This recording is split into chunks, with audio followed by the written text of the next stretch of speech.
नमस्कार साथियों, स्वागत है आपका अपने YouTube channel GK by Jitendra Khichar. अगर आप कक्षा 10 के विद्यार्थी हैं तो इस वीडियो को अंत तक देखना। इस वीडियो के माध्यम से आज हम माध्यमिक शिक्षा बोर्ड कक्षा 10 की हिंदी विषय का एक मॉडल पेपर है जो बोर्ड परीक्षा 2022 के लिए आपके लिए काफ़ी मददगार साबित होगा। इस संपूर्ण पेपर को हमने सोल्वर किया है, तो आप इस पेपर को अच्छी तरीके से तैयार करें। अगर आप चैनल पे नए हो तो चैनल को सब्सक्राइब करें, वीडियो पसंद आए तो वीडियो को लाइक करें एवं शेयर करें।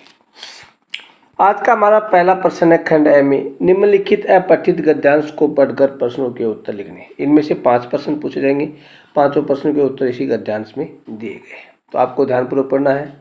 अनुशासन ही वह कुंजी है जिसमें हम जीवन का विकास कर पाते हैं, इस प्रकार से पूरे को पढ़ना है। उसके बाद में आपको प्रश्नों के उत्तर देने। उपयुक्त गद्यांश का शीर्षक क्या है? तो उपयुक्त गद्यांश का शीर्षक है अनुशासन का महत्व है। प्रश्न संख्या 2, अनुशासन कितने प्रकार का होता है? तो अनुशासन 2 प्रकार का बताया गया गद्यांश में।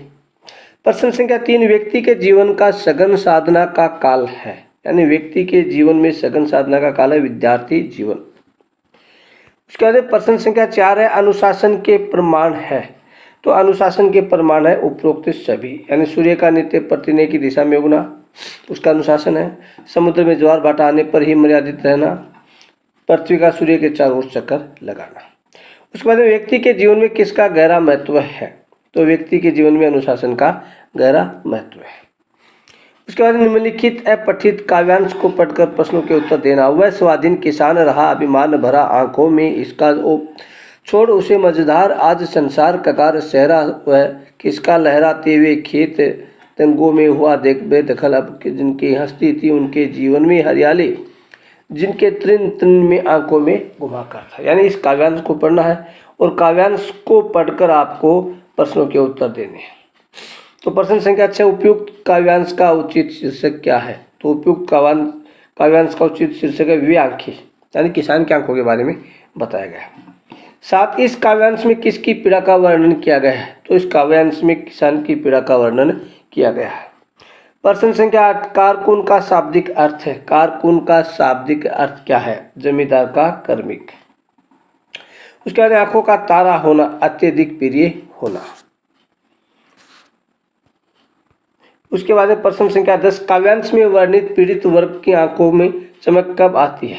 जब शोषण से पूर्व की संपन्नता की याद किसान को आती है तो उसकी आंखों में चमक आ जाती है। उसके बाद में 11 नंबर है माता की अंचल कृति के रचनाकार कौन है? शिव पूजन सहाय है ऑप्शन। उसके बाद में 12 नंबर, जॉर्ज पंचम की नाक कहानी का उद्देश्य क्या था? उनकी कहानी का उद्देश्य था औपनिवेशिक दौर की मानसिकता को चोट करना, विदेशी आक्रमण की भर्त्सना करना, व्यावसायिक पत्रकारिता का पर्दाफाश करना, यानी उपयुक्त सभी। उसके बाद में रिक्त स्थानों की पूर्ति कीजिए। 6 रिक्त स्थान है, प्रत्येक 1 नंबर का। भाववाचक संज्ञा की रचना मुख्य भावबोधक शब्दों के प्रकार के शब्दों में होती है। 2 नंबर, सर्वनाम प्रकार के होते हैं। सर्वनाम 6 प्रकार के होते हैं। प्रश्न संख्या 3, शब्द जो किसी वस्तु पदार्थ या जगह की मात्रा तोल या माप का बोध कराते कराते द्रव्यवाचक संज्ञा। हिंदी क्रियापदों का मूल रूप है धातु। उसके बाद 5 नंबर, उपसर्ग शब्द के प्रारंभ में जुड़कर शब्द का अर्थ बदल देते हैं। जैसे चलन है, चलन से पहले क्या लग जाता है? प्रचलन। उसके बाद 6 नंबर, वे प्रत्यय जो धातु अथवा क्रिया के अंत में लगकर नए शब्दों की रचना करते उन्हें क्या कहते हैं? कृदंत या कृत्य प्रत्यय कहते हैं। उसके बाद में एक प्रश्न 3 में प्रत्येक प्रश्न है वो 1 नंबर का प्रश्न है अति लघुतम 20 शब्दों के। संधि व संयोग में क्या अंतर है? यानी 2 या 2 से अधिक वर्णों के मिलन से पैदा हुए विकार को संधि तथा 2 वर्णों के मिलन से कोई विकार उत्पन्न हो तो उसे संयोग कहा जाता है। उसके बाद समास की परिभाषा, तिल का ताड़ बनाना, यानी बात को बढ़ा चढ़ाकर कहना। आप भले तो जग भला, यानी खुद अच्छा हो तो सब अच्छे हैं। चश्मे वाले को लोग कैप्टन क्यों कहते? वह एक देशभक्ता नेताजी सुभाष चंद्र की मूर्ति पर सदैव चश्मा लगाता था, इसलिए लोग उसे क्या कहते हैं? कैप्टन कहते हैं। इसी प्रकार से इन सभी प्रश्नों के उत्तर आपको देने हैं। आप इनको स्क्रीनशॉट भी ले सकते हैं या वीडियो को नॉर्मल से भी कम स्पीड में इसको चलाकर आप अच्छी तरीके से इसको याद कर सकते हैं। उसके बाद 7 नंबर काशी की विशेषताएं बताइए। उसके बाद में दुआ नामक छंद के लक्षण लिखिए। उसी प्रकार से 14 नंबर है नारगे ने धर्मचक्र की क्या विशेषताएं बताई है। मनु भंडारी का जीवन परिचय या रामवृक्ष मेनीवाल का जीवन परिचय, जय प्रसाद का जीवन व कृति के परिचय दीजिए। इसी प्रकार से सभी प्रश्नों के उत्तर आपको इसमें मिल जाएंगे। अगर इसकी पीडीएफ आपको चाहिए तो हमारे डिस्क्रिप्शन बॉक्स में हमारे टेलीग्राम चैनल का लिंक दिया गया है, उसको ज्वाइन करके आप इसकी पीडीएफ भी प्राप्त कर सकते हैं।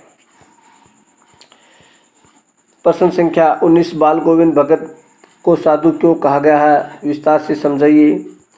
उसके बाद में प्रश्न संख्या 21 है, निम्नलिखित शब्दों विषयों में से किसी एक पर 300 शब्दों में सारगर्भित निबंध लिखिए। राष्ट्रीय एकता, उसके बाद में पर्यावरण प्रदूषण कारण निवारण, सड़क सुरक्षा, मातृभाषा उसका महत्व है। यानी ये जो निबंध है ये आपको दिए गए हैं, आप इसको अच्छी तरीके से तैयार करें ताकि बोर्ड परीक्षा में आपको ज़्यादा से ज़्यादा मदद मिल सके। उसके बाद में 22 नंबर प्रश्न, आपका नाम गौरव है, आप अपने विद्यालय की टीम के कप्तान हैं, विद्यालय में अधिक खेल सामग्री मंगवाने के लिए प्रधानाचार्य को प्रार्थना पत्र लिखनी है। जैसे सेवा में श्रीमान प्रधानाचार्य, राजकीय माध्यमिक विद्यालय जोधपुर, यहाँ आपको नाम दिया हुआ आएगा। खेल सामग्री मंगवाने हेतु निवेदन है कि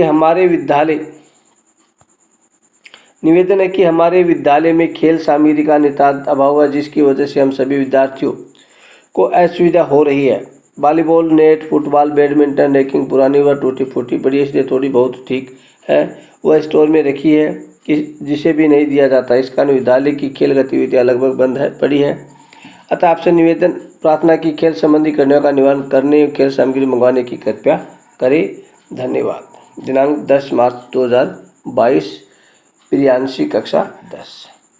इसके बाद अथवा में दिया गया, पढ़ाई तो छात्रावास में आ रही है, अपने छोटे भाई को पत्र लिखकर कोरोना वायरस संक्रमण से बचाव हेतु विभिन्न उपायों की जानकारी देनी है।